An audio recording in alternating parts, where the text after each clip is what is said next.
വടക്കാഞ്ചേരിയിലായിരുന്നു ആലത്തൂർ മണ്ഡലത്തിലെ കൊട്ടിക്കലാശം.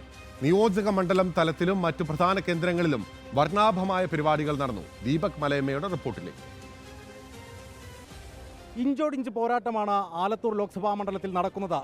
നഷ്ടപ്പെട്ട സീറ്റ് തിരിച്ചുപിടിക്കാൻ LDFും കൈവശമുള്ള സീറ്റ് നിലനിർത്താൻ UDFും ശ്രമിക്കുമ്പോൾ കലാശ പോരാട്ടം, അതിൻ്റെ കലാശക്കൊട്ട് അതിൻ്റെ പാരമ്യത്തിലെത്തുകയും ഇപ്പോൾ സമയാവസാനത്തോടുകൂടി അത് പര്യവസാനിക്കുകയും ചെയ്തിട്ടുണ്ട്. നമുക്ക് ദൃശ്യങ്ങളിൽ തന്നെ കാണാം. വലിയ തരത്തിൽ UDFിൻ്റെ പ്രവർത്തകർ ഒരു വശത്ത് അണിനിരന്നപ്പോൾ മറുവശത്ത് LDFിൻ്റെ പ്രവർത്തകർ ആ തരത്തിൽ അണിനിരക്കുന്നു. തൊട്ടപ്പുറത്തായിട്ടാണ് NDAയുടെ ക്യാമ്പ് നിലകൊണ്ടത്. അങ്ങനെ ഒരു ആവേശ പോരാട്ടത്തിലേക്ക് ഇത്തവണ ആലത്തൂർ പോകുന്നു എന്നുള്ളത് തന്നെയാണ് പ്രധാനപ്പെട്ട കാഴ്ച എന്ന് പറയുന്നത്. രമ്യ ഹരിദാസിനെ സംബന്ധിച്ച് ഈ മണ്ഡലം നിലനിർത്തുക, സീറ്റ് നിലനിർത്തുക എന്നുള്ള ഏറ്റവും ഭാരിച്ച ഉത്തരവാദിത്തമുണ്ട്. അതേസമയം LDFിനെ സംബന്ധിച്ച് LDF ഏറ്റവും കരുത്തനായ സ്ഥാനാർത്ഥി എന്നുള്ള നിലയിൽ K രാധാകൃഷ്ണനെ തന്നെ രംഗത്തിറക്കിക്കൊണ്ടാണ് മണ്ഡലം തിരികെ പിടിക്കാനുള്ള ശ്രമം നടത്തുന്നത്. കഴിഞ്ഞ നിയമസഭാ തെരഞ്ഞെടുപ്പുകൾ നോക്കുകയാണെങ്കിൽ 7 മണ്ഡലങ്ങളിൽ 2 ലക്ഷത്തിലധികം വോട്ടുകളുടെ ഭൂരിപക്ഷമുണ്ട് എന്നുള്ളതാണ് LDF ക്യാമ്പിന്റെ ഏറ്റവും വലിയ പ്രതീക്ഷയായി നിലകൊള്ളുന്നത്. അതേസമയം തന്നെ കഴിഞ്ഞ തവണ 1,58,800 പരം വോട്ടുകൾ രമ്യ ഹരിദാസ് ഭൂരിപക്ഷം എന്ന കണക്കെ സ്വന്തമാക്കുകയും ചെയ്തിട്ടുണ്ട്. ഈ കണക്കുകളുടെ കളികൾ ആണോ മണ്ഡലത്തിൽ നിഴലിക്കാൻ പോകുന്നത്, അല്ലെങ്കിൽ അതിനപ്പുറത്ത് ഈ കൂടുന്ന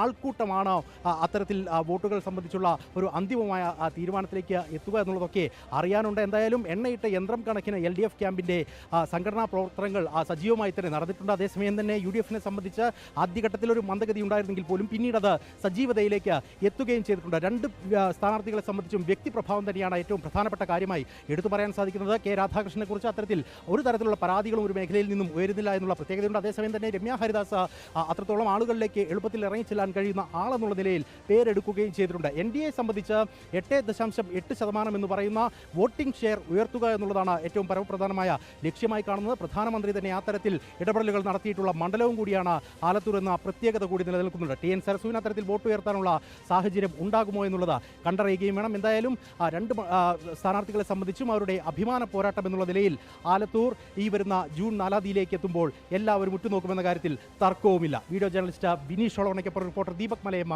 ഇൻ റിപ്പോർട്ടർ, ആലത്തൂർ.